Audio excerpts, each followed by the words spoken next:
Hi dears, എല്ലാവർക്കും സുഖമാണല്ലോ. ഇന്നത്തെ നമ്മുടെ റെസിപ്പി ഒരു വറുത്തരച്ച സാമ്പാറാണ്. അപ്പോൾ വീഡിയോ ഇഷ്ടപ്പെട്ട് കഴിഞ്ഞാൽ ഒന്ന് ലൈക്ക് ചെയ്യണേ. പിന്നെ ആദ്യമായിട്ട് കാണുന്ന കൂട്ടുകാർ ഒന്ന് സബ്സ്ക്രൈബ് ചെയ്ത് ആ ബെല്ലൈക്കൺ അമർത്തി ഓൾ എന്ന ഓപ്ഷൻ കൂടി ഒന്ന് കൊടുക്കണേ. അപ്പോൾ അത് ഉണ്ടാക്കാനായിട്ട് നമ്മൾക്ക് വേണ്ടത് 2 വെണ്ട ഞാൻ കട്ട് ചെയ്ത് വെച്ചിട്ടുണ്ട്, ഒരു മുരിങ്ങക്കായ, ഒരു ക്യാരറ്റ്, ഒരു വഴുതനങ്ങ, കുറച്ച് കുമ്പളങ്ങ കട്ട് ചെയ്ത്, ഒരു തക്കാളി, ഒരു സവാള. ഇപ്പോൾ സാമ്പാറിലേക്ക് പ്രധാനപ്പെട്ട 4-5 ഐറ്റം കഷ്ണം മാത്രം എടുക്കുന്നുള്ളൂ. ഇനി നമ്മൾക്ക് വേണ്ടത് പരിപ്പ്. ഞാനൊരു 50 ഗ്രാമിലധികം പരിപ്പ് ബോയിൽ ചെയ്ത് വെച്ചിട്ടുണ്ട്. ഇതേ പാകത്തിനാണ്, ഒരു 3/4 വേവ്. പിന്നെ കുറച്ച് വാളംപുളി വെള്ളത്തിലിട്ട് വെച്ചിട്ടുണ്ട്. ഒരു 2 നെല്ലിക്ക വലിപ്പത്തിലുള്ള വാളംപുളി ഉണ്ടാവും. പിന്നെ ഒരു അര ചെറിയ മുറി നാളികേരം ചിരവിയതാണ്. അപ്പോൾ വെണ്ടയും തക്കാളിയും ഒഴിച്ചുള്ള കഷ്ണങ്ങൾ ഞാൻ അതിലേക്ക് ചേർത്ത് കൊടുത്തു. അതായത് മുരിങ്ങക്കായ, ക്യാരറ്റ്, കുമ്പളങ്ങ, വഴുതനങ്ങ, പിന്നെ സവാള വലിപ്പത്തിൽ. എന്നിട്ട് അല്പം മഞ്ഞൾപ്പൊടിയും ചേർത്ത് ഇതൊന്ന് വേവിക്കാൻ വെച്ചിട്ടുണ്ട്. ഒരു 5 മിനിറ്റ് അത് വെന്ത് വരട്ടെ.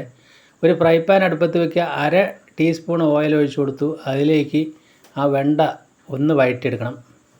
അപ്പോൾ അതിൻ്റെ പശയൊക്കെ ഒന്ന് വറ്റിപ്പോകാനാണ്. സാമ്പാർ വയ്ക്കാൻ എല്ലാവർക്കും അറിയാം. നിങ്ങൾ ഇതേമാതിരി ഒന്ന് സാമ്പാർ വെച്ച് നോക്കുക. ഇതേ സ്റ്റെപ്പുകൾ ശരിക്കും ഒന്ന് ഫോളോ ചെയ്യുക. നല്ല ടേസ്റ്റാണ്, പെട്ടെന്ന് ഉണ്ടാക്കിയെടുക്കാനും പറ്റും.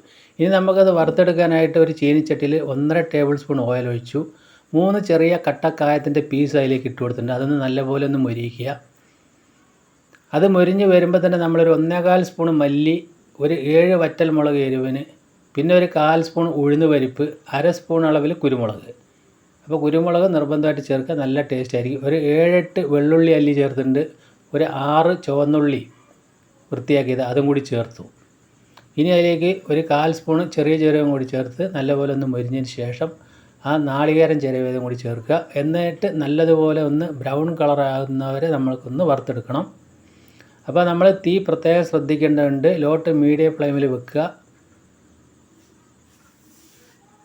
അപ്പോൾ ഇതേപോലെ നിങ്ങൾ മസാലകൾ ചേർത്ത് വറുത്ത് സാമ്പാർ വെച്ചിട്ടില്ലെങ്കിൽ ഒന്ന് ട്രൈ ചെയ്ത് നോക്കുക. അപ്പോൾ ഒരുവിധം ഒന്ന് വറവായി വരുമ്പോൾ ഒരു തണ്ട് കറിവേപ്പില അതുകൂടി ചേർത്തു. എന്നിട്ട് ഒന്നുകൂടി നമ്മളൊന്ന് ഇളക്കി കൊടുക്കുക.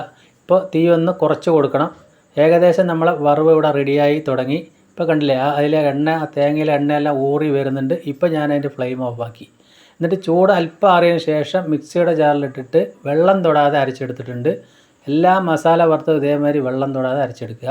അപ്പോൾ നല്ല രുചിയും കളറും ഉണ്ടാവും. അപ്പോൾ നമ്മൾ കറി തുറന്ന് നോക്കുമ്പോൾ ഒരു 1/2 വേവിലധികം ആയിട്ടുണ്ട്. ഇപ്പോൾ അതിലേക്ക് നമ്മൾ പരിപ്പ് ചേർത്ത് കൊടുക്കാം. പരിപ്പിൽ നേരത്തെ നമ്മൾ ചേർത്തിട്ടും വേവിക്കാം. അപ്പോൾ കഷ്ണങ്ങൾ ഇത്ര പെട്ടെന്ന് വെന്ത് കിട്ടില്ല. ഇനി ആവശ്യത്തിന് ഉപ്പും ചേർത്ത് പുളി പിഴിഞ്ഞ വെള്ളവും കൂടി നമ്മളതിലേക്ക് ഒഴിച്ചു കൊടുക്കുകയാണ്. കുറച്ചുകൂടി പുളി പിഴിഞ്ഞ വെള്ളമുണ്ട്, അതുകൂടി ഒഴിച്ചു. എന്നിട്ട് നല്ലതുപോലെ ഇതൊന്ന് തിളപ്പിക്കുക. അപ്പോൾ നല്ലതുപോലെ തിളച്ച് വരട്ടെ. ഈ സമയത്ത് നമ്മൾ അതിലേക്ക് തക്കാളി ചേർത്ത് കൊടുക്കണം. പിന്നെ വഴറ്റി വെച്ചിരിക്കുന്ന വെണ്ട ചേർത്ത് കൊടുക്കണം. ഇപ്പോൾ നമ്മൾ നേരത്തെ നമ്മളെ ക്യാരറ്റ്, മുരിങ്ങക്കായൊക്കെ അതായത് 3/4 വേവായിട്ടുണ്ട്. അപ്പോൾ കറി ഒന്ന് തിളച്ച് ഇതേ സമയത്ത് നമ്മൾക്ക് അരപ്പ് ചേർത്ത് കൊടുക്കുക. അരപ്പ് നേരിട്ട് അങ്ങോട്ട് ചേർത്ത് കൊടുത്താൽ മതി, വെള്ളത്തിൽ കലക്കി ഒഴിക്കേണ്ട ആവശ്യമൊന്നുമില്ല. ഇത് കറിയിൽ അങ്ങോട്ട് ചേരുന്ന സമയത്ത് പെരുകി വന്നോളും. അപ്പോൾ ഇതേമാതിരി അരപ്പ് ചെയ്താൽ നല്ല ടേസ്റ്റ് ആയിരിക്കും. മിക്സിയുടെ ജാറ് കഴിയുക, ഒരു കുറച്ച് വെള്ളം കൂടി ഇപ്പോൾ ചേർത്ത് കൊടുത്തു. ഇപ്പോൾ നമ്മൾക്കൊരു, ഞാൻ പറഞ്ഞല്ലോ, അപ്പോൾ ഒരു 10 ആളുടെ ഒരു കണക്കിനാണ് സാമ്പാറിൻ്റെ ഈ ഒരു കട്ടിയുണ്ട്. കുറച്ചുകൂടി വെള്ളം ഞാൻ ചേർത്ത് കൊടുത്തിട്ടുണ്ട്, ഒരു 1/2 ഗ്ലാസ് വെള്ളം കൂടി. അപ്പോൾ നമ്മൾക്ക് ആ പാകം നല്ല പാകത്തിന് കിട്ടും. ഇനി ഇതൊന്ന് നല്ലതുപോലെ ഒരു 5 മിനിറ്റെങ്കിലും തിളപ്പിച്ചെടുക്കുക. അപ്പോഴാണ് ആ മസാലയൊക്കെ ചേർന്ന് പിടിക്കുള്ളൂ. ഉപ്പ് നോക്കിയപ്പോൾ പോരാകിണ്ടായിരുന്നു, അതുകൂടി ചേർത്ത് കൊടുത്തു. അപ്പോൾ നമ്മൾ ഈ 5 മിനിറ്റ് തിളയ്ക്കുന്ന സമയത്ത് നമ്മളെ വെണ്ടയും തക്കാളിയൊക്കെ ശരിക്കും വെന്തോളും. നേരത്തെ 3/4 വേവായ ബാക്കി കഷ്ണങ്ങളും കറക്റ്റായിട്ട് വെന്ത് വരികയും ചെയ്യും. മസാല അതിലേക്ക് ചേർന്ന് പിടിച്ച് നല്ലൊരു മണവും കൂടി വരുന്നുണ്ട്. അപ്പോൾ എന്തായാലും ഇതേപോലെ വറുത്തരച്ച സാമ്പാർ നിങ്ങൾ ഇതേ സ്റ്റെപ്പിലൊന്ന് ചെയ്ത് നോക്കുക, എളുപ്പത്തിൽ കഴിയും.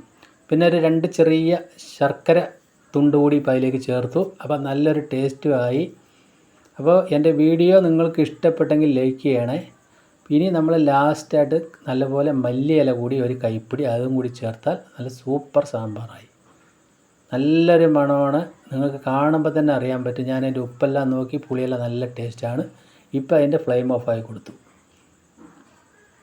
ഇനി നമ്മൾക്ക് അതിലേക്ക് ഒരു വറവിടണം. ഒരു തണ്ട് കറിവേപ്പില കറിയുടെ മേലെ ചേർത്ത് കൊടുത്തതിന് ശേഷം ഒരു ഫ്രൈ പാനിലേക്ക് ഒരു 1.5 സ്പൂൺ വെളിച്ചെണ്ണയും ഒരു 1/4 സ്പൂൺ കടുകിട്ട് പൊട്ടിച്ചു, ഒരു 3-4 വറ്റൽമുളക് കട്ടിയതും കൂടി ചേർത്തൊന്ന് മൂത്ത് വരുന്ന സമയത്ത് സാമ്പാറിലേക്ക് ഒഴിച്ചു കൊടുക്കുക. എന്നിട്ട് അടച്ച് വയ്ക്കുക. ഒരു 20 മിനിറ്റ് കഴിഞ്ഞിട്ട് നമുക്കത് ഉപയോഗിക്കാം. ഇപ്പോൾ കണ്ടില്ലേ, നല്ല സൂപ്പർ സാമ്പാറായിട്ട് കിട്ടിയിട്ടുണ്ട്. കളറ് കാണുമ്പോൾ തന്നെ അറിയാൻ പറ്റും നിങ്ങൾക്ക്. അപ്പോൾ എൻ്റെ വീഡിയോ നിങ്ങൾക്ക് എല്ലാവർക്കും ഇഷ്ടപ്പെട്ടെന്ന് വിശ്വസിക്കുന്നു. ഫ്രണ്ട്സിനും ഫാമിലിക്കൊക്കെ ഒന്ന് ഷെയർ ചെയ്ത് തന്നെ സപ്പോർട്ട് ചെയ്യണേ.